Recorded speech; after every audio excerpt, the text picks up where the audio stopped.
Aleluia.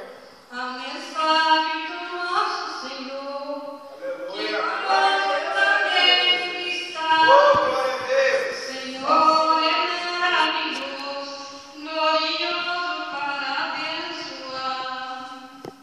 Te abençoa e liberta, irmão, somente basta tu confiar, que Ele é seu poderoso amigo, que lá no mundo poder encontrar.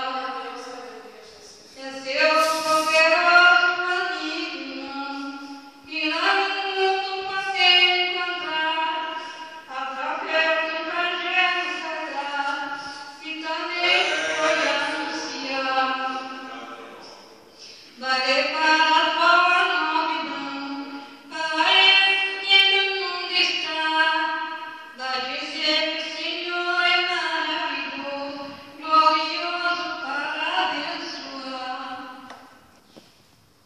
Tenha cuidado, querido irmão, pois cuidado tu deve tomar. O inimigo é furioso, querendo te derrotar.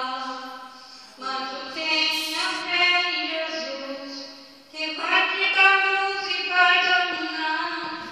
Ele é o mesmo hoje eternamente, não falhou e nem vai falhar.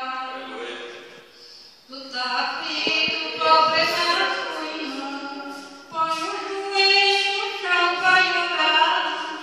Tu vai orando também confiando que o Senhor ele vai te abençoar.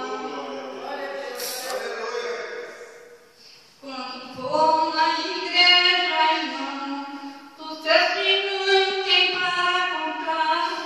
O que Deus tem na sua vida, irmão, tem ainda para realizar. Aleluia.